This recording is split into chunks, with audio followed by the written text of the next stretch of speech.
Absolutely. And that's what I love to see, right? That kind of development of talent. But the talent on your screen, they've already been developing for years. They are hot at the top. They've foreseen Leenock maybe not able to rise as high as MarinelorD at all of the times, but when he does turn up, he can upset MarinelorD as we've seen in the past. Let's see if he can do it today as we begin the best of 5 here in Call to Arms. Leenock has had his ups and downs in his competitive career in AoE 4.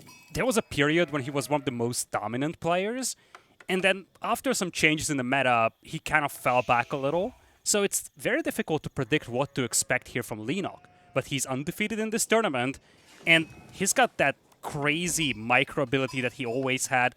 He always has some unorthodox strategies every once in a while. So this is definitely a dangerous matchup for MarinelorD, but MarinelorD is probably the one favored going into this set. Yes, most definitely. I think the way to describe Leenock, is kind of like the dragon was slumbering. The octopus had gone back to the depths, shall we say. This is a person that I'd say in more recent weeks, people have highlighted to me that Leenock had looked a bit more in form, like someone was returning. Maybe the octopus was coming up for a little bit of oxygen. And I'm hoping we're going to see that here today. It's a good way to start, by the way. We open up on Prairie. He has picked the Mongols, a formidable, lethal pick on a map where trade is abundant and easy to access. But I love this opening coming out from MarinelorD. What's his response? Signature French, looking to be the aggressor and trying to shut down those pesky Mongols before they can rise. We have seen cries from many, many people when it comes to the Chamber of Commerce. This is a matchup where it would actually be somewhat legitimate, dare I say, especially if Leenock wants to fall back to a very greedy trade. For now, he's going to open Spearman, which is kind of your go-to strat when you play against the French. You do want to harass those gold miners, slow down the arrival of those first couple of knights, and then just pick it up from there. We'll see how that goes for him. Looking at the gold mine of MarinelorD, though, it's nicely tucked away at the back, so definitely one that's a little bit more difficult for Leenock to aggress.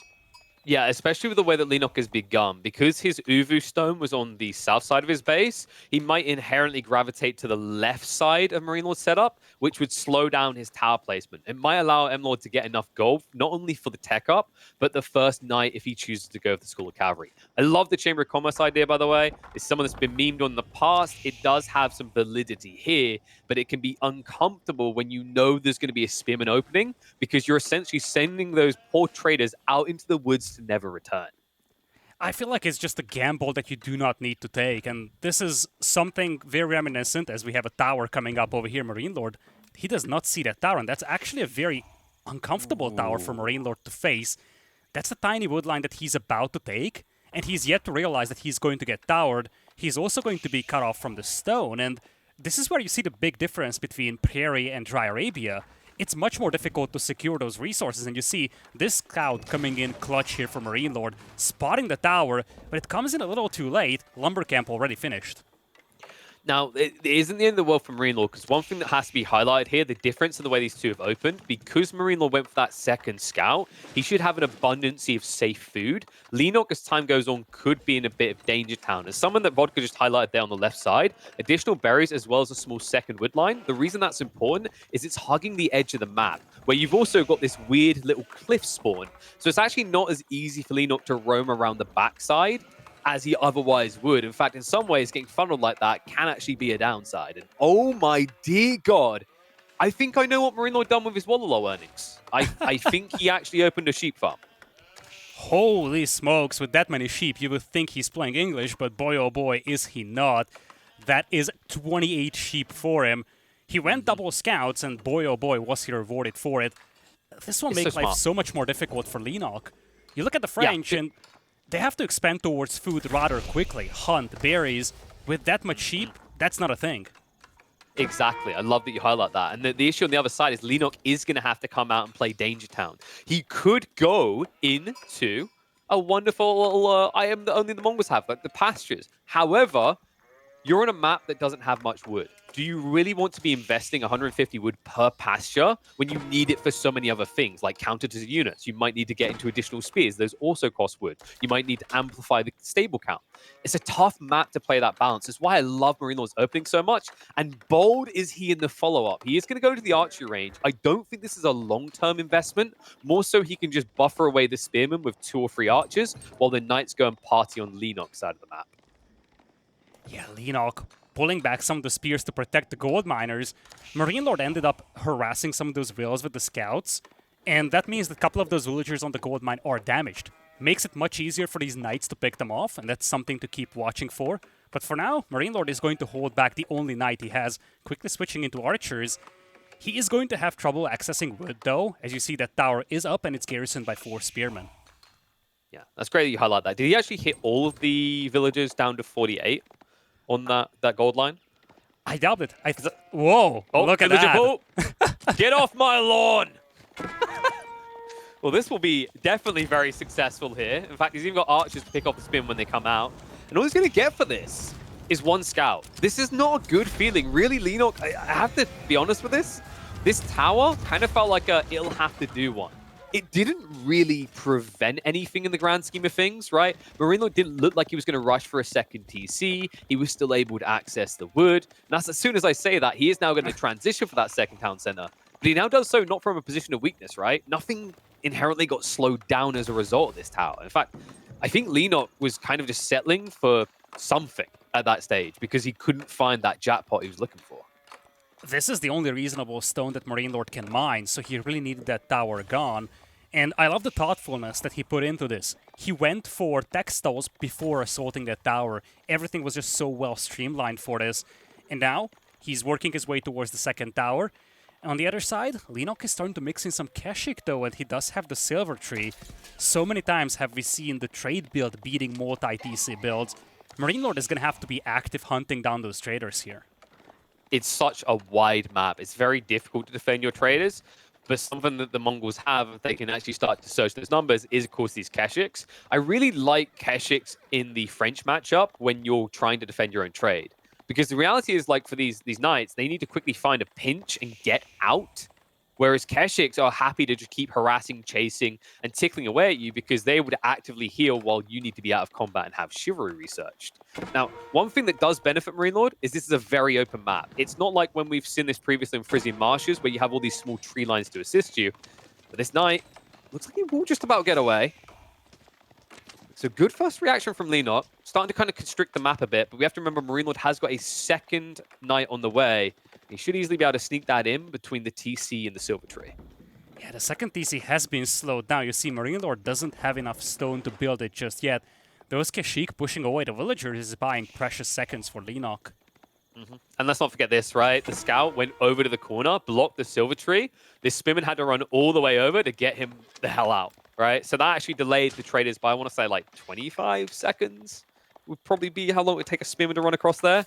That's a big hit to your early surge as the Mongols, especially when Leenock has already jumped straight into the Keshiks. He didn't even wait for the gold to start rolling in.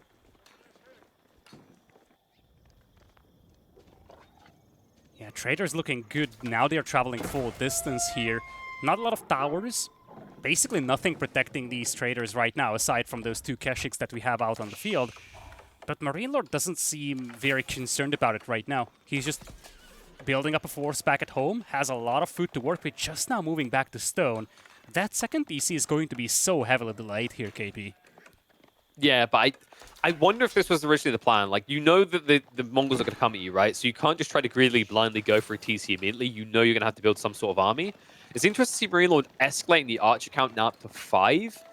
Considering that Leenock is heavily investing into these spearmen, as he rightly should, it's a logical play from MarinelorD, right? But it does mean that this additional TC has to grab a lot of extra wood. I'd probably wager near the relic on the west side. He's got a double tree line, a deer, and a gold stack. And I think there might just be room to squeeze a TC in, but instead he goes to the right. Oh, he's expanding aggressively. Makes me wonder if he wants to take that boar, as we do have those Keshik now skirmishing towards the lumberjacks. I'm also curious if he wants to go for a third TC here. Oh, these Keshiks. Oh, that's This is going to lovely. be bloodbath. Lovely bait on the left side to pull the knights, and now the Keshik move in to pick the wills. Yeah, but now he can just kind of wiggle back and forth, right? If he brings the Keshiks back on the left side, that can then harass the wood line. MarinelorD's in a very uncomfortable position, right? You can't just leave the archers here. It's not like you went Spearman Knights so that you can buffer away these Keshiks. If you leave archers here alone, they're dead. Yeah, this is so uncomfortable for MarinelorD. You see, he is still in the process of building that second DC. His lumberjacks are being harassed. The second villager might actually end up getting picked. And then this DC is just now finishing.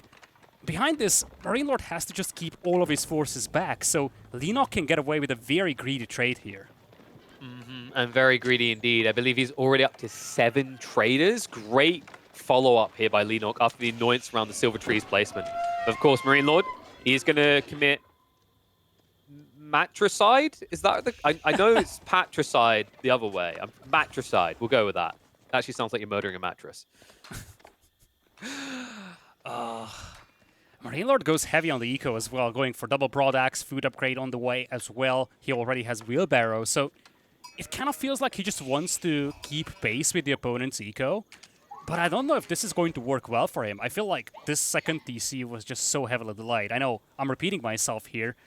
I think if he manages to pick off a couple of the traders with the knights, he might be able to kind of even things out. But at this point, Leenock's eco is just so much better than his. Yeah, keep in mind, like, Leenock doesn't really have this super scary count of Keshiks yet, but it is going to be coming once that trader count kicks above 10. For the time being, in a one-on-one circumstance, you favor these knights, right? They're able to get that bonus damage after initial clash. They can poke you away. One edge that Leenock can get is he's gone for Blacksmiths already. That's yet to come in for MarinelorD, so he's leaving free damage upgrades on the table. Might actually be the difference between tapping one of these traders down in one less hit as well. Nice reaction by Leenock. He found those knights heading to the south, and now he's swooping into the north with the Kashik. He could actually find a lot of value here. MarinelorD is trying to harass the traders, but he might not expecting the Kashik to come in. This is a lovely raid, though. Gets 2 picks out there. Precious, precious picks here for MarinelorD. Well, but return fire coming in. Of course, that textile's paying off for MarinelorD at home here. Just 3 knights to push away the Keshiks for the meantime. Knights going to prowl around, see what else they can find. These Keshiks, they're going to make sure that they keep these few knights at home. That means that MarinelorD can't get a second battalion on the offensive. You can see he's already being whittled down to 4, so it's unlikely we're going to see MarinelorD split off into 2s, considering he's playing forward without scouting vision over there, as all of his scouts have been taken out. Yeah, that's a big point. He lost both of the scouts he went for, and now he is going to add another one, just so that he has something to spot targets for those knights with. But that obviously means that he's not producing knights right now. He's got 2 more waiting in queue. Kashik now finding some good engagements over here. Leenock doing a great job keeping those low HP Kashiks alive. It's a really great heads-up play by Leenock to get the undermesh so early. It's the difference between that type of Keshik dying or staying alive. And it's part of the reason why I think MarinelorD hasn't continued to escalate the archer count much anymore. Obviously, there's a limit in wood, but at the same time, it just also feels like you're not getting good bang for buck anymore. Chase over on the side. Nice little clap as he tries to go out of the way. Apparently, Leenock is more scared of the wolf than he is of MarinelorD. Spearman joining the fight, though. MarinelorD quick to react, pulls away the knights without taking a single hit. There's a second batch of Kashik now joining the fun as well. Numbers looking pretty close over here. It's kind of awkward the way he needs to get in here, because you can see like he's trying to look for that ripple effect where he takes an initial harass, pushes Leenock back, and then folds through onto the trade line. But Leenock's a wise cookie. He's not going to give it up that easily. And his spearman count is getting very dangerous. That's why MarinelorD is now doubling down on the archers. He only recently got eyeballs on just how many spearmen there are. So now it's just going to turn into a race. This cavalry is kind of like the net neutral. The archer spearman is really where we're going to see the difference made. That plus the trade raid like this. MarinelorD pretty far out with his archers, though. They may just be sold upriver. Turns around with the knights to block off the Keshik, so archers can at least trade out the spearmen. And then he might just cut his losses and run, maybe take out 1 or 2 more traders before getting the cav out. Yeah, he's gonna have to just bail on this one, loses all the archers. At least he got a couple of traders for this, so there is some value. But this was an uncomfortable fight for MarinelorD. And you feel like now is the moment for Leenock to counterattack. Khan, whoops, bit of a miss micro. Whoops, someone forgot to get the one last fox out of the hen house here. They're so busy chasing after the pack of wolves, they forgot about the little red bugger that will get rid of all your little chickens at home. In fact, if that knight just parks himself there, that's like, what, 3 or 4 extra traders? Oh my god, he's coming both ends as well. Just look at the eco count, LidaKor. It's 66 to 52. MarinelorD is taking a clear lead. And he's not being harassed at home at all anymore. Leenock is full in put-out fire mode. He hasn't got an opportunity to torch anything himself. Yeah, MarinelorD has been using these knights so well, and he's up to 17 of them. Only 15 Kashiks for Leenock, but he does have 20 spearmen. You feel like this is the window where Leenock needs to punish MarinelorD. He's got the numbers advantage. Dare I say the advantage when it comes to the army composition as well. He needs to punish MarinelorD for losing all these archers inside his eco. I don't know if he's going to be quick enough and hit hard enough. You're seeing this transition out of MarinelorD. This is hidden so far into the Spearman. So Raid on the backside to try and spot out the berries. Not really going to get too much value here, though. And it's interesting actually now looking at the vision that MarinelorD had. If you look where Leenock is now rotating, that's where I thought MarinelorD would slap down his TC. But I don't think he fully saw just how much crap is stacked there. Like if we check the left relic, just above it, there is, I think, enough room to slot a TC between a deer, 2 woodlines, and a gold. Yeah. That would have been such an impenetrable TC, but it's fine. It worked out either way for MLord, and now he's on the offensive. Meanwhile, Leenock, if this is all you can attack, this is not going to end well. Yeah, look at just 6 archers joining here, but it's so crucial for MarinelorD. Without those archers, the Spearman would just hold this army off, and then he can keep the Keshiks inside MarinelorD's eco. Now with the archers here, this is a much more problematic fight for Leenock. Yeah, especially considering Leenock has forfeited the north side, which is part of his trade route, because if you look, you can see he went for a second TC to the west of his primary, but that means he's hunkered on the south side of the map. But his trade goes to the east side, LidaKor. Who's meant to be keeping the trade alive here? I'm starting to wonder if the trade is just here as a bait. Maybe he's like, okay, MarinelorD needs to punish this trade, so he's not going to focus on my vills, he's not going to focus on my expansion TC, and MarinelorD might actually focus on the trade instead of defending his eco. If those Kashyyyks started killing villagers, I think Leenock would have a reasonable chance, and that's exactly what he's starting to do now. But it feels like it comes a little bit late. He finally sees an opportunity, but look at the Spearman count now. MarinelorD is about to crack 20. This is the only time I think this has actually been revealed to Leenock fully, just how big it's got. And now it's problematic, right? Before, we were talking about this idea of Leenock taking a staged fight. He can't do that anymore. In fact, now he's having to insulate himself with archers of his own, which is going to slow down an all-in timing if he even wants to go for that. It's also the knight count. MarinelorD's army is just so massive right now. Look at that, a couple of Kashyyyks also getting big. When you have the same amount of Kashyyyk as the opponent has French knights, you know you're in trouble. Yeah, this is... I mean, the Spearman... I don't really feel like Leenock is at a position where he can buffer back against this. He needs to buy like a minute and a half. Luckily for him, the fight is in the midfield, but unluckily for him, it's heading towards his trade route again. And this time, it could just shut him down in time. Well, he wants to go into Castle Age over here, but he's lacking the gold for it. Casualties in the trade is just the issue here. Only 140 gold per minute. Now floating a lot of food. This Castle Age is so heavily delayed, and MarinelorD is going to get a huge window here to punish Leenock. And melee undermesh is on the way soon for MarinelorD, so that's extra defense. This feels kind of greedy. Leenock, he essentially needs a fight under his Kurultath to tech up. But one before might cost him dearly here. Knight's going to peel back for the moment. Leenock's just trying to buy time. These units, they're going to be so useful, right? The Kashyyyks, if you can get up to Castle Age and get that upgrade.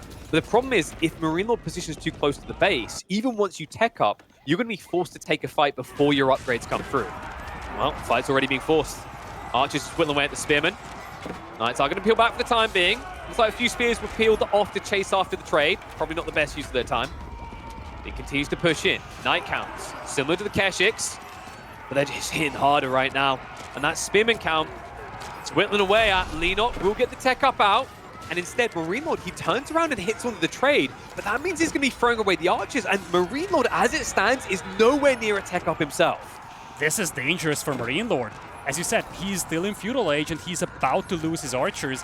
Sure, the knights will remain, but casualties are once again very high. He did punish the trade, but that's, I would dare to say, no longer the concern for Leenock. He wants to be on 2 TCs, and now he's got the Kurultath. This might be the window for Leenock to kind of just remove that eco deficit that he has. Yeah, he has to move fast, because if MarinelorD now gets a bit of breathing space, he can tech up himself, right? And if you look across MarinelorD's side of the map, it's very dangerous here. He's playing so many different pocket economies. He played out towards the deer stacks, the berry stacks, the wood on the north side. His gold even feels far out. And if you look at his army count, it's not exactly this impenetrable defense. If you consider that, sure, there's 25 knights, but half of them seem to be at death's door.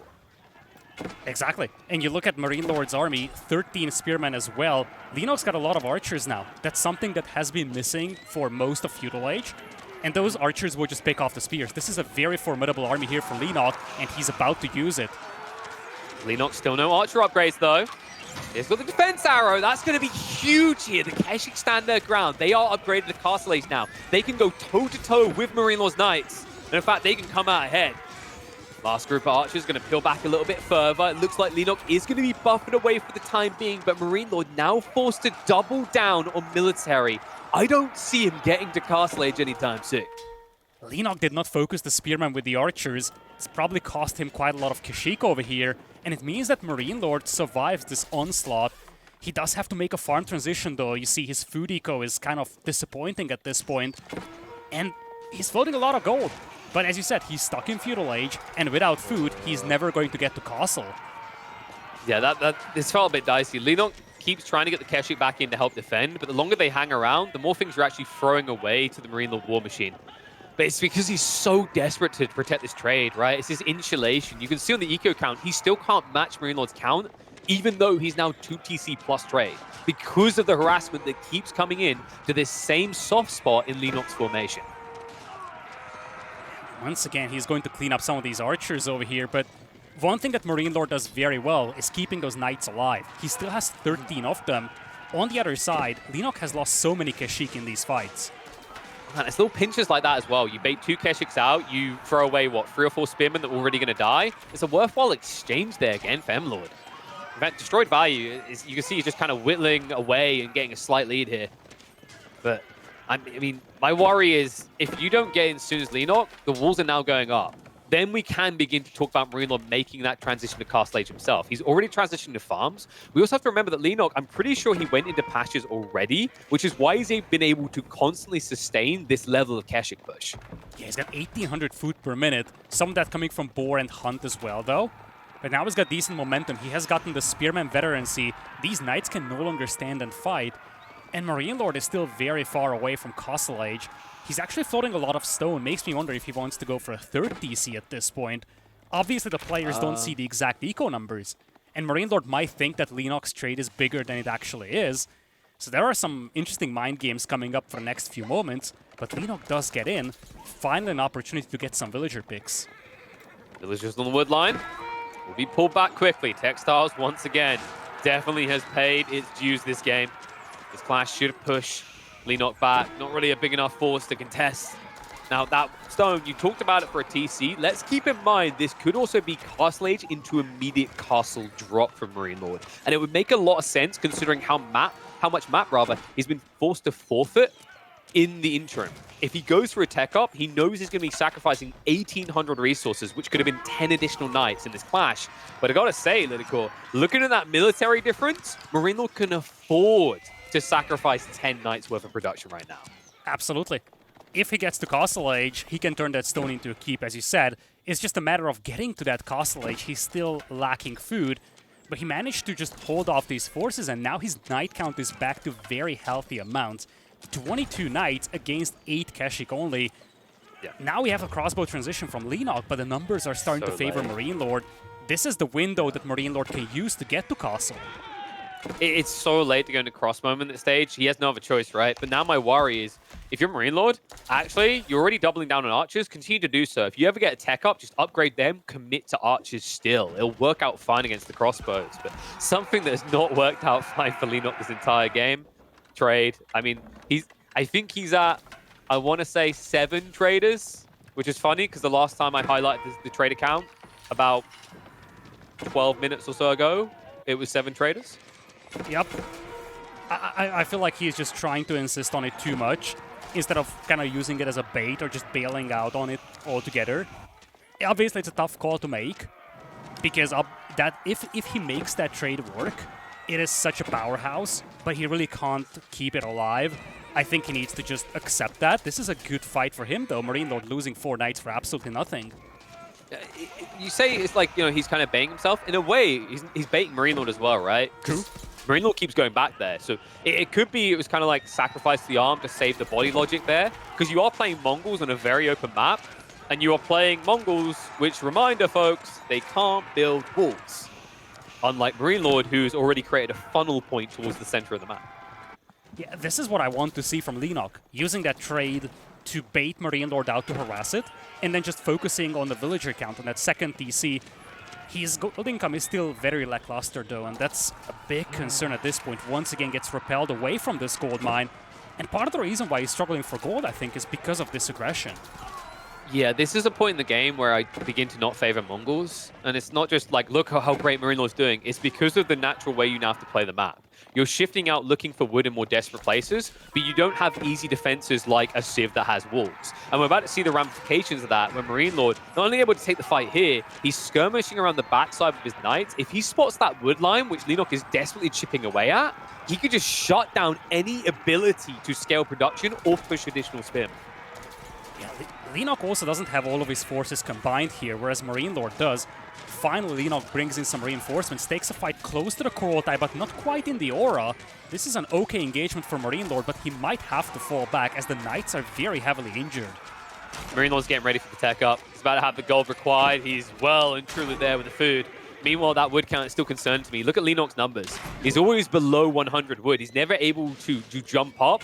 Luckily for him, the jump occurs on his trade line. But those knights ran straight past, I think, like 20 woodworkers to get there. If that had been scouted out, that's when Leenock is in full panic mode. And he might be there anyway. MarinelorD, understanding this game is going to go longer, understanding that his knights are already dominant in the fights, he decides to give himself insulation for later phases by going for the guild hall. Interesting concept here. He's got 27 knights. He could have definitely justified going for royal bloodlines, but I love that decision. I feel like he knows that he probably cannot take a decisive fight in the next few minutes. Makes sense to play a very long game. He's digging trenches, building walls, and as you said, setting himself up for late game with the guild hall. I love this tower as well. A reinforced tower. I mean, Mongols ain't going to be pillaging and burning anytime soon on that thing, right? Like, it's just annoying. Over time, it will net kills, even if the Knights didn't. But these Knights most definitely have been paying for themselves over there. Meanwhile, if I'm not mistaken, we might be heading towards a world where MarinelorD even considers trade. The way he's walling off, he's definitely setting himself up to be safely doing that. And it would make a lot of sense considering how, when you look at the outskirts of the map, there's not really much safe gold remaining, right? I think he's maybe, within his domain, got about 10,000 gold left, right? I think it's 3 small gold veins, and one of them's almost tapped.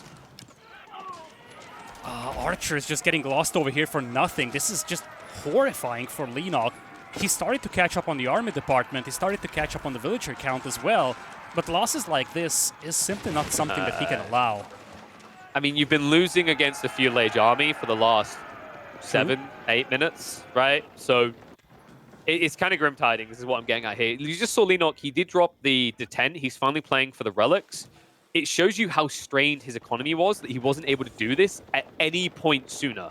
He's been in Castle Age for several minutes ahead of MarinelorD, and at no stage did he feel confident to go hoover them up, not even the ones that sit safely in his base. That's how gruesome things are getting. And the fact that he has to get that, it's not just to deny it from MarinelorD, it's the fact he needs the additional gold because his trade is dead. His army might be at this rate as well. It looks like the berry bushes are actually saving his life here. So no surround coming in. The Kurultai will scare him away for the time being, but MarinelorD now coming in with a Horseman Arbaletier transition that, if stacked before being revealed, would annihilate Leenock's army. Leenock's army is not really here in its full force. You see, he's kind of detaching small groups of Spearmen and Kashyyyk, and it's part of the reason why he always feels outnumbered in these engagements. MarinelorD just having one huge clump of army, and it's now just clashing down on this trade. It's not like this trade was any value at this point for Leenock, but this is actually buying some precious moments for Leenock to reassess things, I guess. He does find some good value on the Lumberjacks of MarinelorD, but he's still struggling to maintain himself against this huge army that MarinelorD has. And as you said, the map is just so open. Without walls, it's so difficult to keep MarinelorD in bay. I'm trying to figure out where MarinelorD put his castle. He spent the stone, so he's dropped a castle somewhere. He might be able to reach a second one at this rate. He has access to stone on his primary base, right? The fat stack. Like, if he sets up a Maginot line there, he can invest everything into the offensive, and then Leenock's attempts at these small raids don't even work anymore. It must be north side, right? Protecting the farms at the back, maybe? Because he had, like, well over 600 stone. In fact, he once again has well over. So yeah, he's going to set up a keep in the farmland area. Makes sense. Ooh. There must have been another one here. Either that or he sold it. Oh god, this needs to be built faster, boys. Mush! Mush! This is a good one for Leenock, though. MarinelorD is outnumbered inside his base. Archers are getting picked off by the ones from Leenock. And at the same time, we have some raids going in the eco. Leenock, he's coming back alive here. Man, I was saying mush for a reason, because MarinelorD's villagers right now are dying like dogs. Like, they're fully undefended. He didn't get that castle up. It's starting to look like he actually sold the stone from earlier, which is crazy, like, in hindsight, right? If you just invested that in the keep on one of the sides, it could have buffered away or slowed these things down. But instead, he's kind of in an all-in situation on his own offensive where he needs to clean the army, and then he needs to clean up some economy of his own. Now, MarinelorD is by no means dead. The raids are annoying, but he's still maintaining around 120 eco, and the castle, I believe, did go up in the end, so now he has a safe point there. Oh, MarinelorD isn't looking. He fought into the Spearman with many of those knights injured. He's down to just 9 knights over here. He's about to get cleaned up. This raid accomplished so much for Leenock, so much distraction, so much concerns for MarinelorD inside his eco. And look at this, once again, he's fighting into the Spearman. His knights have just vanished, KP. Yeah, I mean, it's the power of the crossbows, right? But we kind of expected this. We already mentioned that MarinelorD was making a transition, so yes, it's an expensive throwaway, but is it throwaway expected? And now, with this transition, you want to know someone that sounds a little bit sexy right now, a little bit of quoi? I don't think that's quite right. Voulez que ce soit? I'll go with instead. Imperial Age. That's what sounds, whatever that word is I just said, LidaKor. Look at his food. Look at where his gold is. He's building a comp that doesn't need much gold. MarinelorD could easily go Imperial Age in like the next 2 to 3 minutes. If he drops a red keep at the forward, and he then upgrades it into Elite Horseman, I don't think even Keshix can fight back against that. Perhaps, especially if he gets these walls back up. He's managed to get back on track with the Arbaletria numbers. Leenock buying himself some precious breathing room. Just to go back on the castle topic a couple of moments ago, though, I feel like it was the towers that he built inside the trade. He had some fortified towers out there with arrow slits, same thing. He's building towers with spring golden placements over here. Leenock is now using this opportunity to trade as a great bait. MarinelorD is investing so much into denying it, when Leenock is no longer concerned about it at all. And that's probably the reason why we didn't have enough stone for a keep back at home for MarinelorD. It's, I know what I was looking for. The sexy statement I was looking for was "Tu as de beaux yeux," which means you have beautiful eyes. But he won't have eyes for long. Like, this horseman number is getting so big, everyone's eyes are about to be stabbed out. Like, it's 33 and escalating, and Leenock's reaction as Spearman, look at the production count. He can build 5 at a time. That's not going to cut it, and he's limited on his wood opportunities at this stage of the game. I'm kind of worried these horsemen are just going to spread out and flood across the field like an unstoppable French tide. It's also the fact that Leenock needs to make a tech switch. He was relying so heavily on the Keshix so far, and MarinelorD is now showing 30 Arbaletria to him, one of the most cost-effective and valuable French units available, and it's a hard counter to the Keshik now. Plus, it also does fairly well against the spears. Right now, that group of Arbaletria is not something that Leenock can fight against. And as you said, MarinelorD still has a horde of horsemen. On a wide-open map like that, that can be devastating. This is what I was waiting for. That wood line has been traveling west quicker than colonists to the New World. And they might find themselves to the Underworld very soon. The army forced to defend in this area, horsemen just being thrown away. Sure, the spearmen counter it very well, but it's the Arbaletria count that matter. And if Leenock cannot land a slam dunk with these mangoes, it will not be enough. And straight away, you see it, MarinelorD steps back, horsemen move to the west side, and they've been found. It's an absolute massacre. No easy way to get out. Sure, the Arbaletria will eventually be cleaned up. But even the delay to the income, which prevents him from getting more spearmen, is going to be catastrophic for Leenock. It's also the casualties. He has dropped like 20 villagers the last half a minute. He's going to clean up the Arbaletria, but at the same time, the horsemen are converging in from the north. They're about to hit the mangonels from behind, and at the same time hit those remaining lumberjacks. Opportunities are running out for Leenock, I feel. And he has nothing to defend against horsemen. Like, look at it right now. 14 spearmen across the map. And if you look at your screen right now, a grand total of 1 here to defend. And unless he is Zhao Yun or some other godly warrior from the Three Kingdoms, I don't think it's going to be good enough. That's going to be clean up the army. Leenock's about to lose, like, what, 20, almost 30 military cap? And just look at the difference here, right? The military is going to be high from MarinelorD. Not only that, look at the eco difference now. Leenock forced to make these great migrations of villagers in a situation where he's already 40 villagers behind. He is at 100 wood per minute in a situation where he almost desperately needs wood-heavy units, horsemen, spearmen to deal with this. Keshik won't cut it, men-at-arms won't cut it. any unit that he could make and he should make against MarinelorD's army is costing him wood he doesn't have anymore. And it's because he went so hard in these other transitions, right? Like, he got forced to invest into additional stables, additional archer ranges. It feels so tough to find the extra 150 wood. This map is going barren quick. If anyone tells you deforestation is not a thing, show them prairie at 35 minutes in to prove otherwise. You can see the desperation. Leenock has even stopped pulling the villagers away. He needs every little bit of wood he can get because right now, ironically enough, he's being chipped away at across the map. Population is dropping rapidly here for Leenock. He's just at 150 now, down below 100 vills. When you look at his army, he's got crossbows against Arbaletier, which is not a comfortable fight for the crossbows either. And the keep. Oh, Here we go, Lord. MarinelorD staking his claim. I mean, what I love about this game the most, right, is MarinelorD's calmness each time to not tech up, right? He played Feudal for so long, which allowed him to buffer away and whittle down the initial impact Leenock should have got from Castle Age. And in a situation where he could have easily went Imperial, does he take it? Does he? Hell, instead, without having things like Raw Bloodlines, he chooses to double down on this Castle Age all in timing. And the results are speaking for themselves. Leenock is desperately begging for any piece of ground he can get. He's so distracted that he's mis-macroing. Look at his eco. He's holding thousands in the bank right now because he's so busy putting out fires, he can't even reproduce an army. Oh, that's the Kurultai gone. Oh, Goodbye. Lovely wrap. That is a beautiful wrap. He's going to have to sacrifice the Kashyyyk to save it.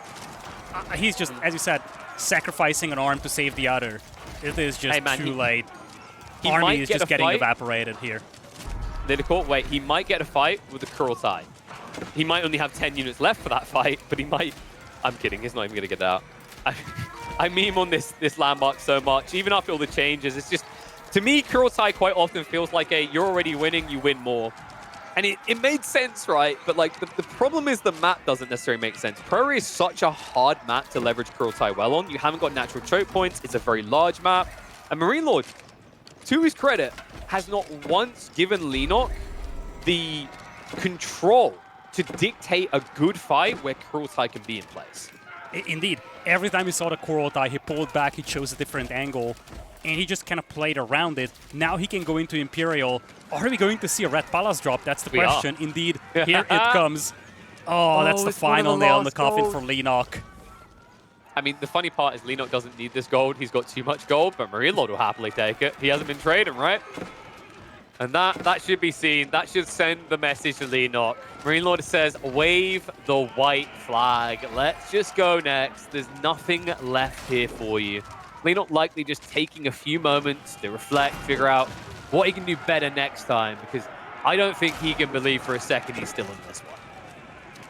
Absolutely not at this point. He saw the Red Palace coming up. He knows that he's very far away from Imperial. He found himself some wood. He's got 1600 per minute, congratulations. But momentum is just way too big now. He's outnumbered 2-1 in the army. MarinelorD's got all that mobility. And with the walls up, there is just no chance for Leenock to go for any kind of counterattack to stall this game out. Even if he had any cavalry, it's not like he has any, but options are just non-existent. It's just been wiped out time and time again. You know what, Leenock? You know what you can do with that 1,600 win income? Go build a dam. You're going to need it to stop the French tide, because this feels like a message being sent for what's to come later on this series. Mongols, a pick that we thought would be fairly strong on this map, but in the face of the signature French that MarinelorD loves and covets so much, they have been well and truly clipped.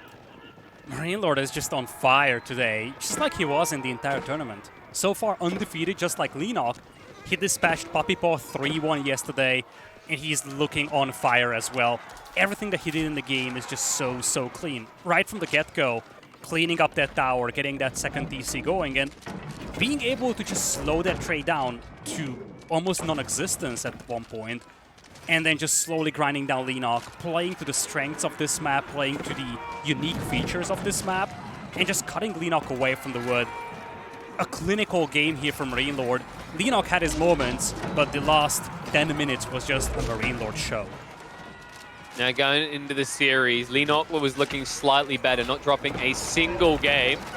But funnily enough, in a series that will probably dictate who sits top of Group D, MarinelorD makes sure, even if Leenock can somehow turn around later in the series, it will no longer be a clean sheet. Game 1 goes to the Frenchman. Clean game by MarinelorD, but some encouraging signs as well for Leenock. He has had his moments, especially that one counterattack in the middle that made things a little shaky for MarinelorD. Those are the things that we need to see more of from Leenock. And as you said, he needs to be able to take a little more initiative, because that's something that has been lacking for most of this game. MarinelorD was mostly the aggressor, and Leenock just had to keep putting out fires. Obviously difficult to do when you don't have walls and you have such an open map to play on. Will be interesting to see how much Leenock is investing into walls in the upcoming games, seeing how much he struggled keeping MarinelorD at bay on such an open map. Yeah, that it's something to really highlight in this game is like, this wasn't as much Leenock play bad as MarinelorD just played really good. Like, the best way I can think to describe this is we call Leenock the Leenooctopus. But you notice his octopus, his tenderly ways didn't really get away with anything this game. They always responded to, because it's almost like you sent an octopus to Paris, home of some of the best chefs in the world. And MarinelorD in this case is that chef. He just looked at the octopus and said, I think I can cook that. And it really did feel that way, right? Like any single move that was being made, it's like 1,000 punches were being thrown. MarinelorD just buffered them away. Like I think at one stage, Keshiks were raiding, I want to say 8 different locations. And MarinelorD, I feel like he only lost 6 villages, 7 villages. Ridiculous. All right, with that, we do have the first game in the books here for MarinelorD. Having a great tournament so far. He has won the 13th game in 4 sets. He has lost a single game so far. That was yesterday against Puppy Paw. He's now sitting at 10-1 when it comes to the games. And those games are also valuable when it comes to the tiebreakers. You look at these two players, top of Group D. Every single game matters. It's going to be coming down to the tiebreaker criteria, perhaps. But obviously, first and foremost, it's going to be the sets being won. Right now, Leenock is the one leading the group, but if MarinelorD keeps playing like that, he is going to take that #1 spot should he win this series. Yeah, and that was the thing we highlighted at the end there, is that Leenock had not dropped a single game. He'd won all of his series, no games lost at all so far. MarinelorD had lost one, as you mentioned, to Puppy Pool. But like coming in this, they were sitting 3-0, 3-0 each. Like this seems like the one that will easily dictate who gets that top spot. And maybe, you got other people that are going to like be looking back at this because they're going to have enough time now, right? It's Sunday, so they're going to have another week. They're going to be analyzing if, for example, Leenock is able to crack MarinelorD or the other way around. What was the weak point? What were they able to leverage that the other player, was not earlier on, or who still have to come? So, like, I think this is very telling in multiple ways here, because sometimes, my classic motto is if I can't solve the problem, just hire someone else to do it for me, right? They can solve it, and then I can take credit. That's what's going to end up happening here, I think. It could lead to some very interesting results for the second place of Group D. Looking at Leenock here, he opted to go for his first home map, Lipony, and his second home map is Dry Arabia. Interesting choice to choose 2 very standard built-in maps as his home maps, especially against a potentially stronger opponent. I would have expected him to go for some more unorthodox maps, and I don't know if this is just a matter of Leenock not having enough time to practice these maps and just wanting to go for something built-in, or maybe he feels confident that he can beat MarinelorD on these built-in maps, but definitely a curious choice, and one that could easily backfire, I feel. Yeah, I feel like one thing with Leenock is his play is more kind of traditionalist in comparison to some of the other players that I think have maybe evolved with the newer maps per se. So maybe just staying where he feels comfortable there. Something to highlight about this matchup, though, it's very interesting seeing a Bassett mirror between these two players. The way that this is likely to play out, I'm expecting military wing all round. Leenock most likely to do it. Leenock has shown a propensity in the past to try and get very aggressive with the Abbasses in early phases of the game, at least in the last year or so. And MarinelorD has definitely scrimmed with Leenock enough times to know that that's the type of build he leans into. So we might just be in for a crazy feudal party featuring 100+ archers. Although my feeling is that they're probably both going to go horsemen.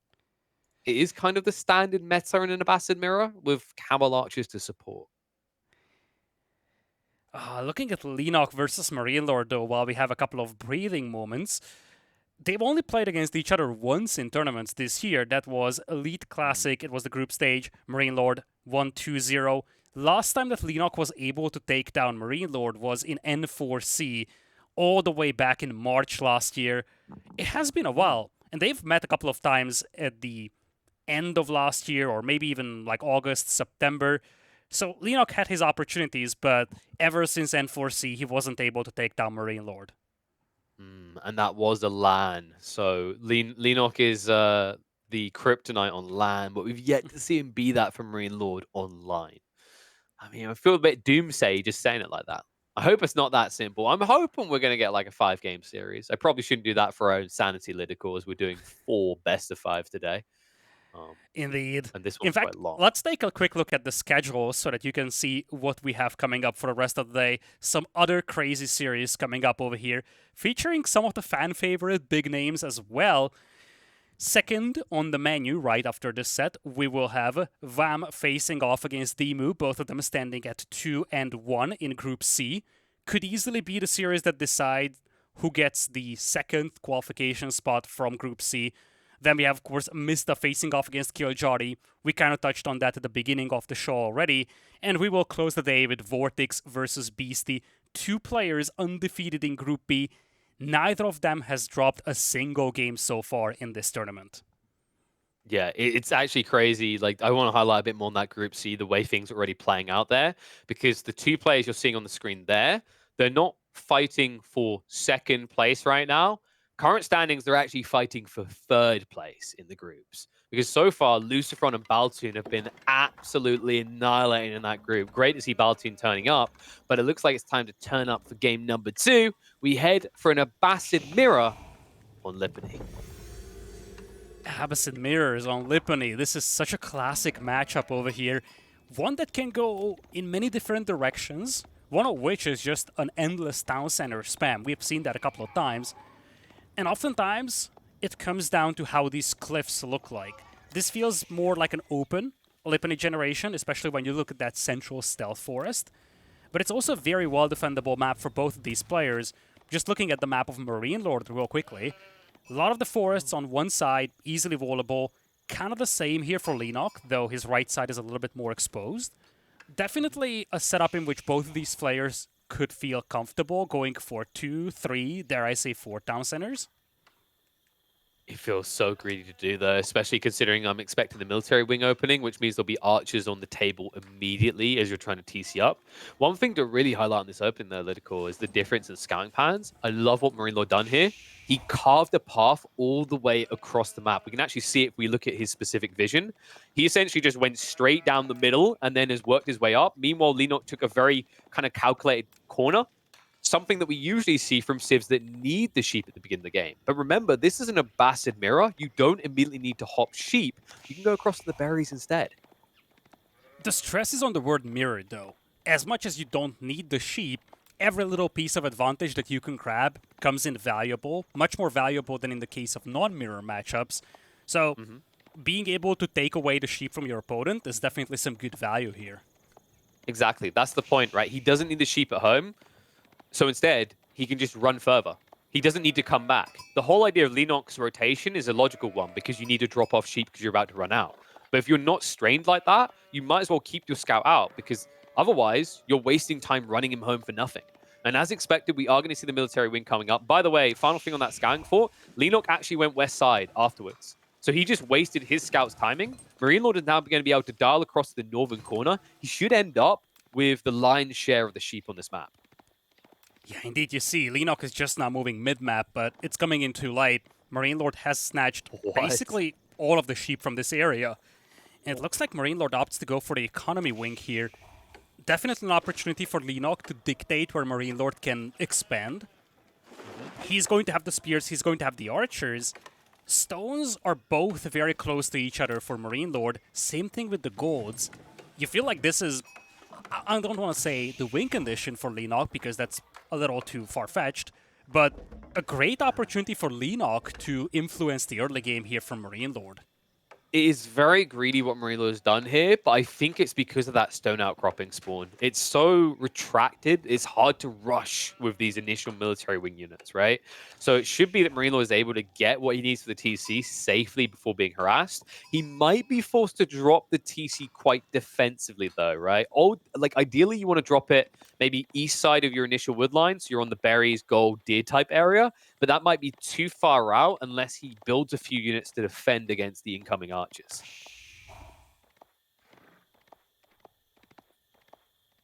Yeah, the scouting's coming out. So Leenock in position to spot what's going to happen here. I'm curious where MarinelorD's going to drop this one, though, because, like, you know, there is a small window where you could get it up before the units arrive. You are going to have to commit a lot of villages to do so, though. I feel like he needs to protect the back of one of those wood lines. Maybe close to the wood line and the second gold mine is the most reasonable spot. That would also secure the hunt to a certain extent. But it's on the front, and it could be dangerous to place it there. That is probably the most optimal spot, but I don't think he can afford to do it. You know, what's actually interesting here is the idea of dropping your TC between your two wood lines.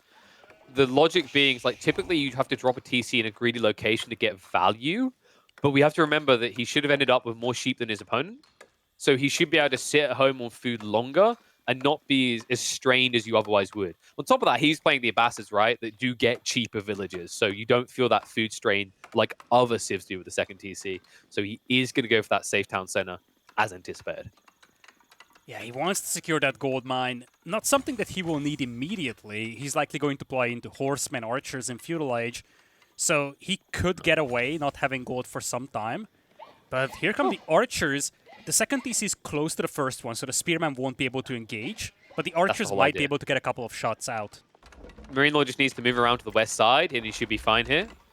He's playing with fire there. Will keep himself alive. But this is the whole logic, right? Like, if you look around the TC's zone of influence, this was the only place you could drop that would get some value from its placement, because he needed to be in range of that initial town center.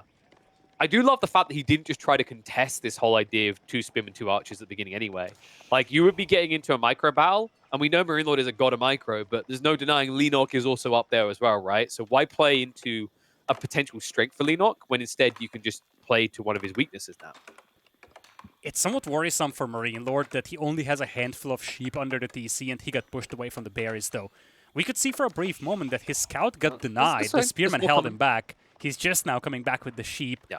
Still, it's going to be sheep versus berries, which is a slight advantage here for Leenock when it comes to food income. And so far, he's been doing a good job containing MarinelorD's expansion.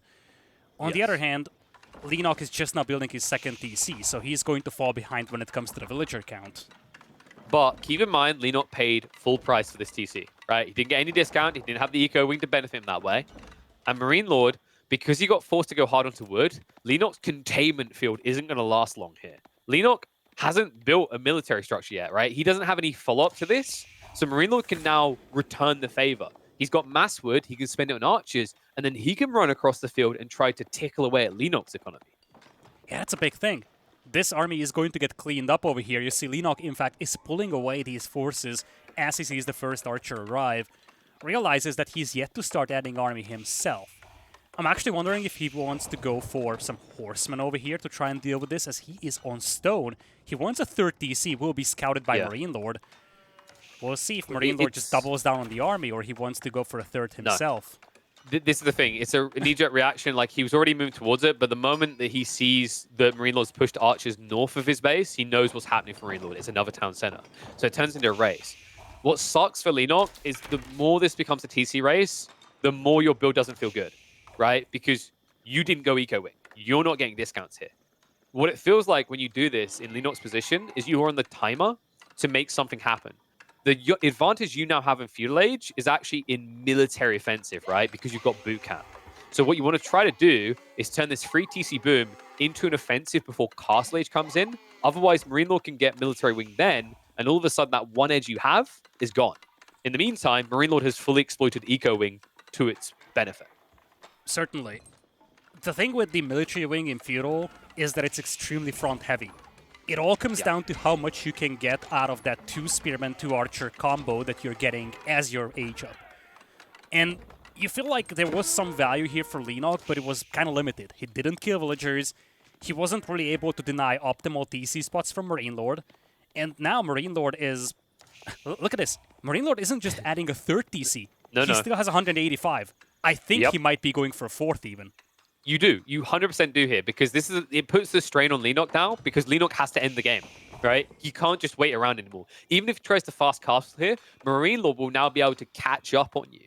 The only play that puts you ahead, clearly ahead, is to find a fast, hard timing.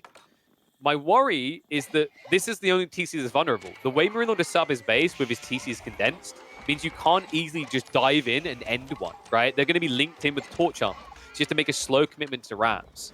Now, also, even being on this high ground, by the way, let's say things get really pressure point from MarinelorD. He could just palisade wall that in. And the upcoming horseman from Leenock won't even be able to do anything there either. A lot comes down to this one scout here from MarinelorD. He knows fully well what Leenock has, scouted the additional town center, scouted the stone miners, and he also sees that Leenock doesn't have a standing army, so he can afford to just expand towards the hunt. Now he's grabbing survival techniques, and he's going to leverage the fact that Leenock doesn't really have a strong commitment to the army, so he can just spread out all he wants, and now that Eco Juggernaut is really being turned on by MarinelorD. I think Leenock is just going to fast castle here. It's his only play now. Like, he hasn't chosen to double down on military, right? Because you know how it is, right? When you try to rush into feudal aggression, it's very difficult because you have to build all these production buildings at 150 wood each with a small economy. So instead, he's going to try to get quality over quantity. But, like, look at the number differences here. MarinelorD's only going to give Leenock maybe an advantage of, I want to say, like, 20 seconds? Maybe 30 seconds max? I don't know how you cross the map quick enough to get value out of that. Yeah, that's the concern, right? He's not behind in eco that much right now. It's a 4-villager discrepancy. So if he was able to beat MarinelorD to Castle Age here by a minute or a minute and a half, he could easily punish. But as you said, the discrepancy is almost negligible. 15 seconds between the two players going into Castle Age. MarinelorD is going to get 2 camel riders when he gets to Castle from the military wing, meaning that the first couple of lancers that could come out from Leenock will be just dealt with. And then if he goes for men-at-arms, by the time they arrive, as you said, MarinelorD is going to have crossbows out there. At least we do see some walls from Leenock, something that he's been desperately missing in the previous game playing Mongols. Yeah, if we're being fair to Leenock, there's kind of a regularity. There's plenty of cases in the past where, like, not enough walls has maybe cost him games. I'm glad he's getting them in early. He's going to need them. I love that you bring up those camels. It's not just about buffering away lancers. It's the fact that Leenock's already invested in 2 horsemen now that can't do anything. They can't fight the first units to come out. Meanwhile, those camels, which are going to be Castle Age units, they have a pretty big HP set, right? They're above, I was about to say HP pool and I was going to cringe. But they're over 200, right? So he can dive towards TCs and not just instantly lose them. Yeah, a lot of walls coming up for Leenock. Decided to just build one solid wall all across the middle of nowhere in the middle. Basically no natural choke points that he's using over there. Kind of trying to section the map into parts. Interesting concept, and I kind of like it. He knows fully well that he won't be able to punish MarinelorD at this point, so he's just going to carve out a larger portion of the map and just play for that long game. Yeah. Question is, what next? He is behind when it comes to the town center count. And he was. Is he? No. I'm actually unsure looking at the minimap. No, they're equal in TCs, but this is rough. He was like, what, only 10 seconds ahead in the end? That's even worse than I was anticipating. By the way, I just had to double check. Camel riders are 270 HP. I was about to say 270 originally. My brain was like, that sounds broken. That can't be right. That's very big. But like, it shows you what I'm talking about. Against these TCs that do not have upgraded projectiles, even fully garrisoned, it's not immediately going to take out these camels. They are going to be a thorn in his side. These wolves are at least going to alleviate some of the pain. But when we look at these initial army openings, we're already seeing MarinelorD's extra economy kick in how he's able to rapidly produce more units. This is alarming for Leenock. He's stacking into archers. You see composite bows on the way, veterancy for the archers on the way, and he's yet to scout that MarinelorD is going fully into Gulam. MarinelorD is making the exact counter unit, and Leenock has no idea about this. And why would he? He's chosen to wall himself in and stay at home, watch a movie or two before coming out to play with the boys. The boys are going to sting hard. I mean, this is worrisome, just to read. Also, the location of the TCs, right? You've got one that's fairly far forward. I'm not even sure it's necessarily connected. He has at least got this outpost to give an early warning of what's coming, but does he have the production to quickly escalate into a counter?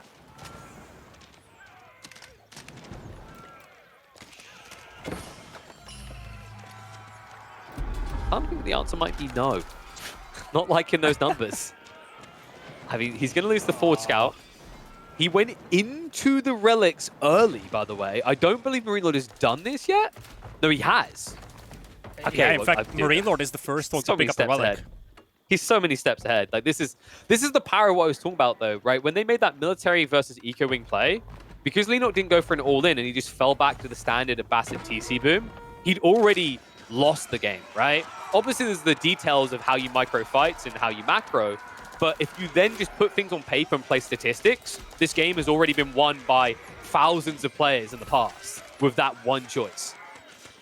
Absolutely. You have a 30 population lead for MarinelorD. Now he's taking a great fight, and you see the value in those camel riders. He could just go heavily into the crossbows, knowing that even if Leenock went horsemen, those would be debuffed. It's not just that. It's not just that, LidaKor. Like, if you wanted, you could even just now switch Lancers, but he's not, because he's doing the 2-unit comp, right? Because, like, what do you have against heavily armored units? You went composite bow archers. This is half of your army right now. Remember, Leenock should be able to win these fights because he's on the defensive. His production is here. Does this look like he's winning to you? Absolutely not. He's just getting overwhelmed over here. He doesn't have the advantage in blacksmith upgrades. He's outnumbered 2-1. His archers are being fought off by crossbows, and he's yet to take down any of those ghulams. Now villagers on the woodline will be exposed. It is just looking grim, and after a 40-minute long first game, it looks like MarinelorD won't take that much time to secure game number 2. No, and it's like, it's going to get even worse, by the way. The level 2 ranged armor is about to come in, so these archers feel even worse. And look what he's forced to do. All right, conscript the peasants. I mean, they're cheap, right? Yeah, they're cheap, but you've only got 3 production buildings for them.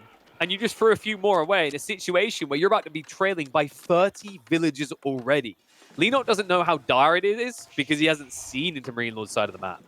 But if he did, if he was able to get like a glimpse, let's say we flagged the map to reveal 16 minutes for a second, he would immediately call GG.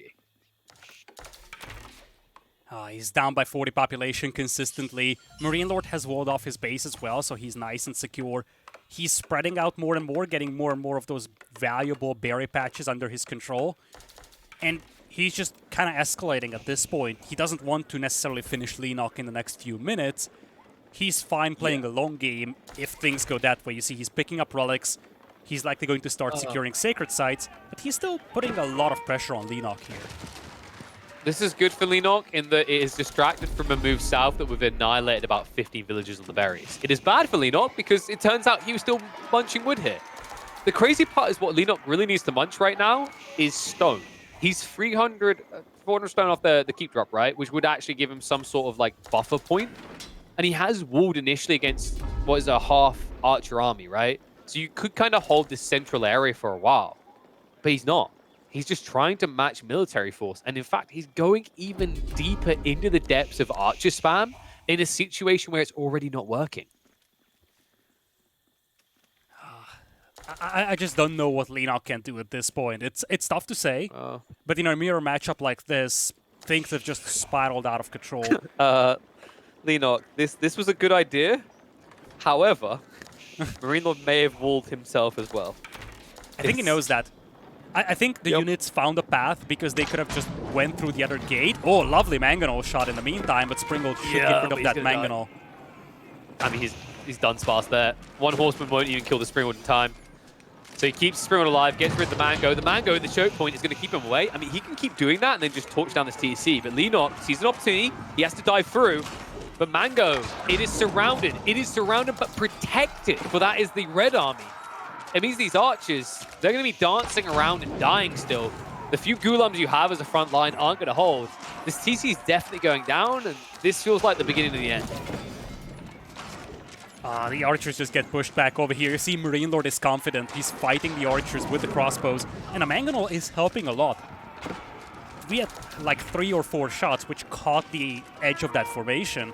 Did a lot of damage to the archers from Leenock. He's just struggling, and now MarinelorD is at pop cap. Will even intercept the Springald as it is being built. For a second, I thought he had a Siege Workshop. I was about to say that might be a big brain play, because Leenock can't afford to build Siege. He can't afford to be in this game anymore. Game 1 may have taken a while, but this one felt over for a while. MarinelorD on match point already. Lovely game from him once again, just feeling super strong. And as you said, it's a mirror matchup. It comes down to small differences between the players, and that difference here was the choice to go for a military wing over an eco wing for Leenock. he didn't really get the value that he wanted out of that, and then it was Yeah. just a more rapid escalation for MarinelorD. You see villager count rising a lot more rapidly, and we will probably see the same tendency for the army count as well. It's interesting because, I don't know. I feel like I coined that phrase a long time ago, and we all agree on it now, right? It's like small differences make the mile of mirrors. It is true. But the difference wasn't small, is the crazy part.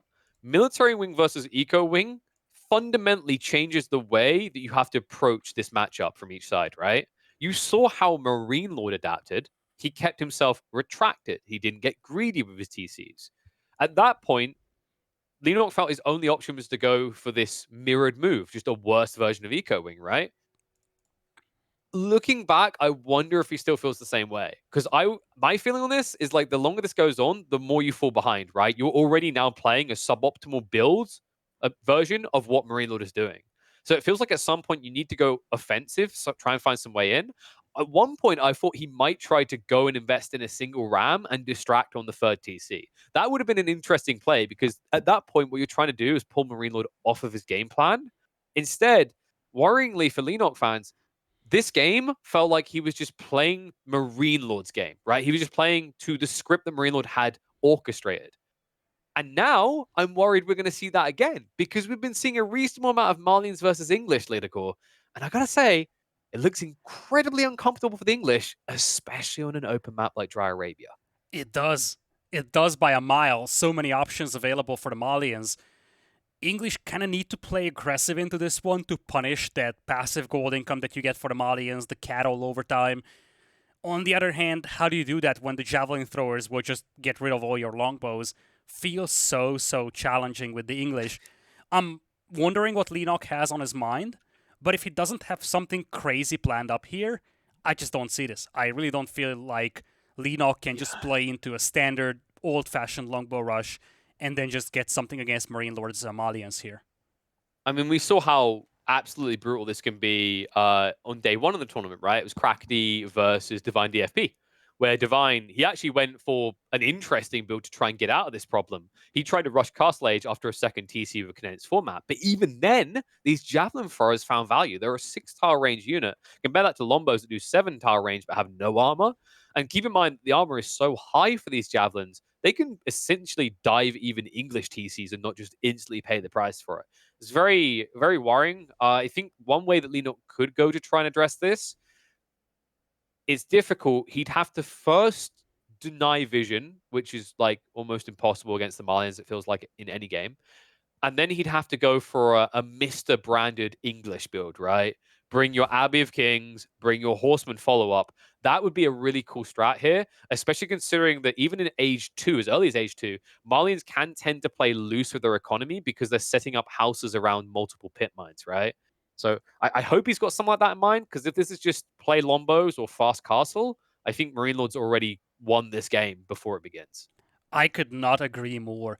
I feel like if you go into the Abbey of Kings, play Horsemen, you can kind of at least try to dictate the tempo of the game in Feudal. With good micro, something that Leenock does have, he can pull back the injured Horseman, he can get those healed back up, and kind of play that semi-fast castle approach. If he does that, he's going to have the second TC up with the landmark. That gives him a more rapid eco escalation than a feudal age that would be dragged out normally. And then he Yeah. can also play into the Lancers. Those knights can be healed back up once again with the Abbey. I feel like there are so many more options if he plays this cavalry into semi-fast castle and then just plays for the relics, plays for a second TC. I don't know if that's enough to beat Malians, but it feels like the most legitimate avenue for him to take. Yeah, because I don't even like the men at arms opening for the English. For one, on a map like Dry Arabia, you usually do feel like you're flipping a coin, right? It's either a forward gold spawn or a back gold spawn. And if it's back gold spawn, can you even get there in time? And then the follow up is still going to be the same for the Malians, right? They're going to build javelins that have high base damage, and they'll pick away at your men at arms, and you can't do anything about it.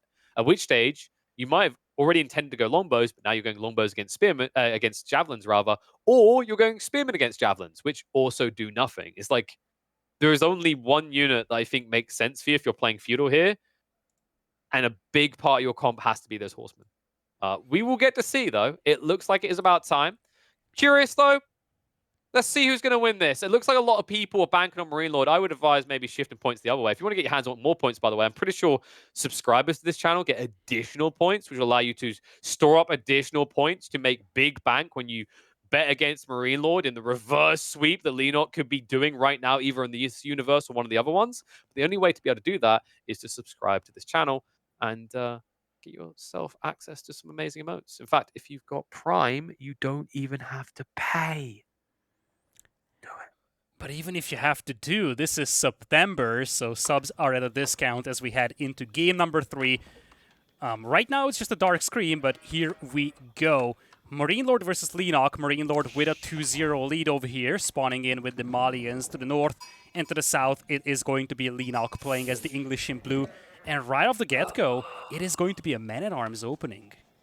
Yes, and the gold vein, it's actually not the worst location because of what Leenock's now doing. He darted his scout straight across towards MarinelorD's base, but similar to what we saw in the last game, these scouting patterns can cost you dearly. MarinelorD is, instead of looking for the counter information, probably assuming something like it and just playing a wider arc to gather more sheep. Leenock, in the interim, hasn't got many sheep to work with at home. He's probably going to have to double back the path he just took.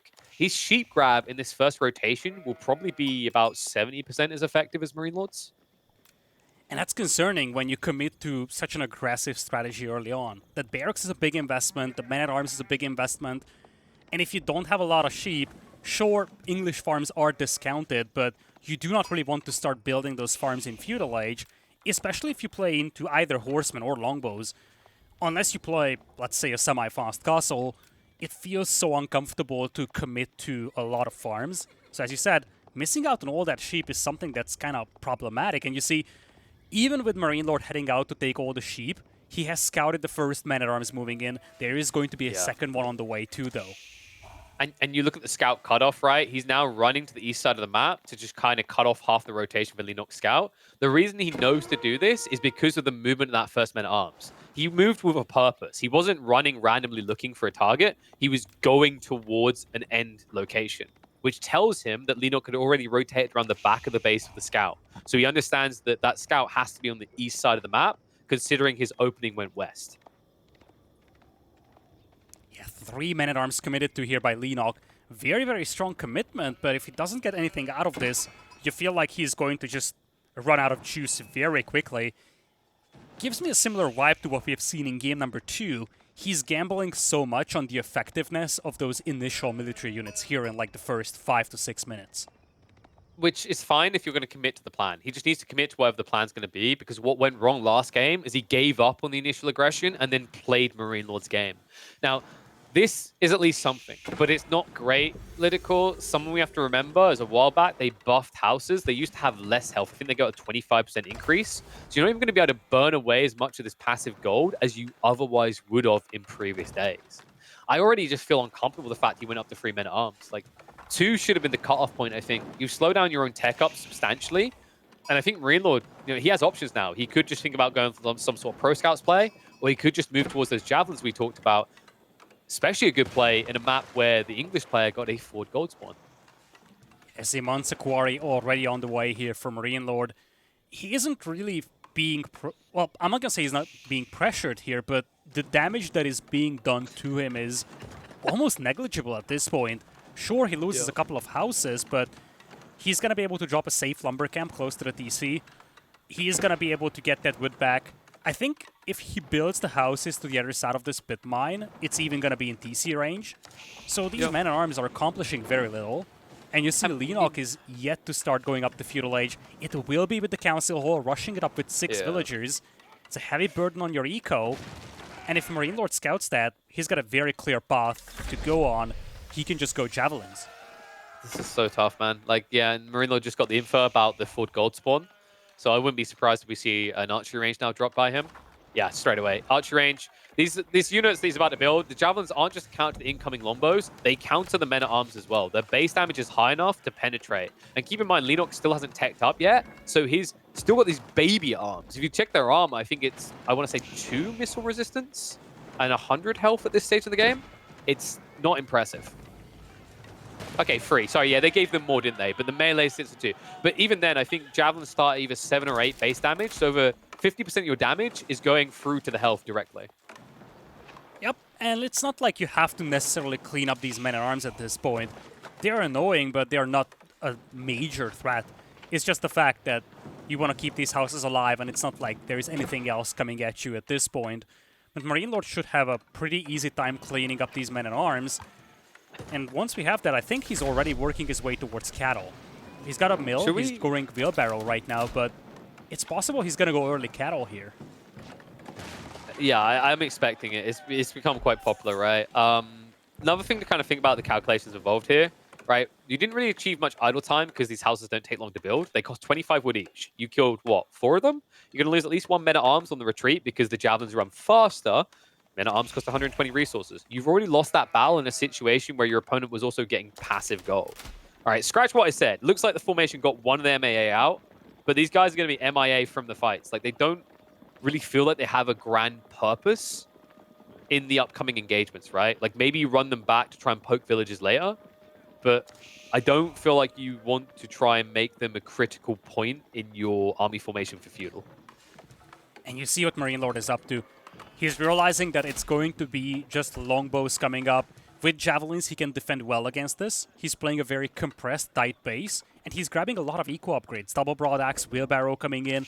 He probably wants to play a defensive game over here and just focus on the eco, maybe even rush Castle Age and just go from there. But definitely no signs of major aggression from him for the next few minutes. He's going to be comfortable in this position. I actually think that this is crazy because, like, I was going to make a comment originally, like, that gold vein on the left side, if it had been, like, 1 or 2 tiles closer, when Leenock had originally scouted, he might have just thought that was the default gold vein. Because it's actually fairly close, right? And it's interesting with that type of formation because MarinelorD going Javelin pure, if he wanted to be greedy and rush Castle Age, he can actually very easily teeter-totter back and forth to the left and right side of his base to defend both those gold veins. And Leenock, unless he goes into Horseman, will never have an answer to that. Time for that MAA to die. Bruh, this guy right now, I mean, limbs are all gone. He's like, it's just a flesh wound. It's not. It's permanent. There he goes. First one going down over here. MarinelorD keeping track of these men-at-arms with the scout. And you see, this is what you talked about a couple of moments ago. These men-at-arms, and these are Feudal Age men-at-arms, no longer Dark Age men-at-arms, they get picked apart by these javelins. And same is going to be the fate of longbows. You really struggle to see what Leenock could do over here, especially because he even committed to a couple of spearmen. Makes you feel like he was afraid of like 1 or 2 sofas being mixed in. But if this is all that Leenock brings to the table, this is going to be a very disappointing game for him. Dude, this is, funnily enough, like this feels like the equivocal of like a Terran player just building Marines only. But it's almost like you're playing at bronze level because it's going to work. That's not an insult to Leenock. It's just telling you how effective this comp is. I wouldn't even call it a comp right now. Can you really call it your starting scout plus 1 unit a comp, LidaKor? It's like, just a fact. It's just the fact that Malians have such an oppressive economy that you are forced to do something, but English just don't have the tools to make something happen here in Feudal Age. Honestly, for Leenock, he needs to stop making longbows, try to do some damage with these, maybe get a villager pick or 2, and try to work his way towards Castle Age. That's the only direction that I think he has a legitimate chance of heading towards and possibly even coming away with a win. Without that, I just don't see it. And this is the pain of this like comp that you've chosen to run, right? Like, oh, you got on the javelins because he wasn't paying attention. Runs away. Like, genuinely just, like, look how far away you are now. You're never going to catch them. In fact, if you're not careful at this rate, you could just end up losing the scout eventually. If I was MarinelorD, I'd just get rid of the scout right now because then you're playing a blind game with longbows. It's the worst feeling in the world. Oh, look at this. Everything falling apart for Leenock. The only scout he had now going down. And boy, oh no. No, KP, no. He's going siege engineering. I mean, this is already over. I hate to be I'm trying to be positive here for Leenock. But there's no way on this world that he's going to protect a ram with longbows against javelins. He doesn't have the raw numbers advantage here, spearmen and longbows against javelins. Okay, hear me out. The ram allows the men-at-arms to reach the javelins before they die. He'll lose the game then, but they'll reach them, LidaKor. They'll reach them, baby. You know, maybe I'm being unfair when I kind of like say that this comp is dumb, right? Because it's not really a comp; it's a one-unit comp. In fairness, Hans Zimmer's time is like basically just the same piece of a track over and over again, slightly louder, and it's magnificent. Maybe there is a magnificence behind. And no, I can't do it. I refuse to do it, LidaKor. Screw Javelin throwers. Screw this comp. You just feel like you're on so much hopium at this point, but you see, MarinelorD, he is unfazed by this. He's sitting on 4 ranges, just spamming javelins. This is how easy it is to counter what Leenock has. Just go full javelins, and it's a response to everything. You know what it was? It's like, oh, those javelins are quite long, but our spears are longer, and we have these tiny spears that we shoot.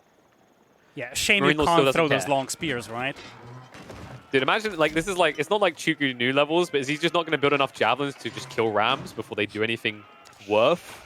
Like, look at his health bar. It's just pointless. You just spent 250 wood, maybe you kill a pit mine. And then he just rebuilds it again. He doesn't even lose it, though. Instead, the ram's going to be torched down, and the javelins, they could genuinely just stand here and A-click right now and they'd win.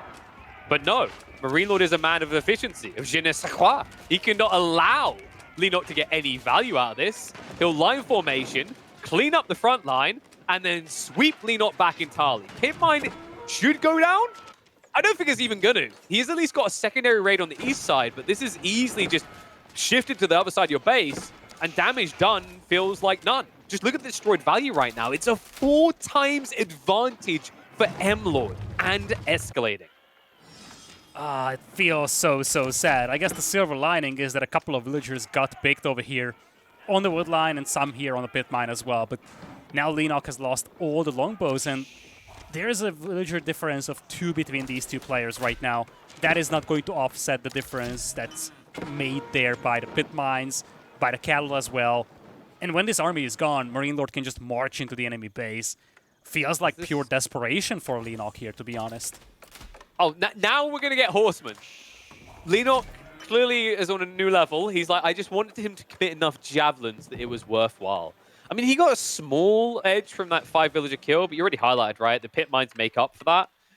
Honestly, I don't know. I feel like Leenock was playing a minigame. Like, if I kill the pit mines, will you just GG? And MarinelorD typed yes. We just can't confirm that because we can't see, like, observer chat, right, you know? That would be a fair way of doing this matchup, actually. Like, yeah, if English kill the pit mines, they just win. And you see, this is why Malians are so oppressive, and this is why so many people are saying, hey, this civ is broken. I don't want to take a side on that, but one thing is clear. So many civs have to take the initiative against Malians, otherwise they just get steamrolled by a much stronger eco, and that's kind of the case over here. Leenock was the one that was forced to make something happen. In this game, MarinelorD didn't send a single unit into the enemy base. All he needed to do is just sit back and defend, and things went his way. I like how you start that. Like, I'm not going to take a side here. And then you basically just gave me a description that more or less said 90% of the time you're screwed against Malians. Thanks, LidaKor. I'm trying to be diplomatic, okay? No, dude, that's the cop-out. Trying to be diplomatic is just you don't want to upset people. Okay, I think people have already been upset watching this because many of us experience this when someone picks Malians in our pub games. How many horsemen do you think it would take for them to not die before they reach the javelins? A lot of them. And let's not forget, MarinelorD has been just spamming out these javelin throwers so far. He's got a stable. He could go warrior scouts. He could go sofas. Or he could just drop a barracks and have a couple of Donsos out there. Horsemen will find an isolated group of the javelin throwers, might actually be able to pick up a couple, but here come the reinforcements. Nope. And hello! We brought friends. A lot of them, too. I mean, oh my lord. Keep in mind that these units cost the same amount, right? So if you're trading out 1 for 1, it's actually still a good exchange for MarinelorD. Absolutely. I mean, you look at the destroyed value, it's 4,000 against 1,000.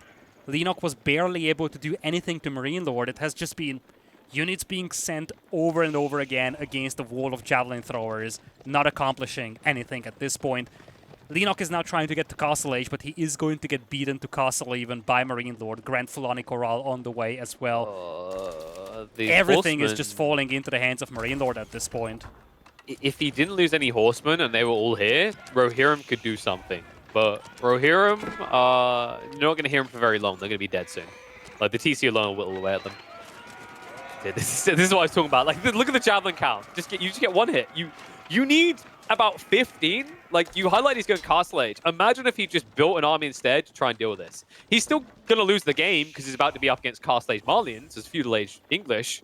But at least he would have had, like, something he could do here. Right now, this just looks like you're losing at home and you're losing abroad. Everything is falling apart here for Leenock. He's trying to get some picks here, but to no avail. He's actually pushed away from the gold, so he cannot even get to Castle Age now. He's stuck with 1,200 food, 300 gold in the bank, no access to wood, no access to gold, and I don't think he's ever going to get access back to that gold mine. Please, have mercy! No mercy. All right, send him to the glue factory, boys. He'll push him back for the time being. Leenock is sick and tired of being a 371 gold boy. He wants to at least get enough of that tech up, but if it's not a white tower, you might as well already wave the white flag. Even a white tower, actually, I don't even know how you get it up against Javelins. Nah, it's just too late. Even if you get to Castle Age, you will never get the white tower up on this gold mine, so you will be in Castle without any gold. But it looks like he won't even have the gold. He gets pushed away just before he gets to 600.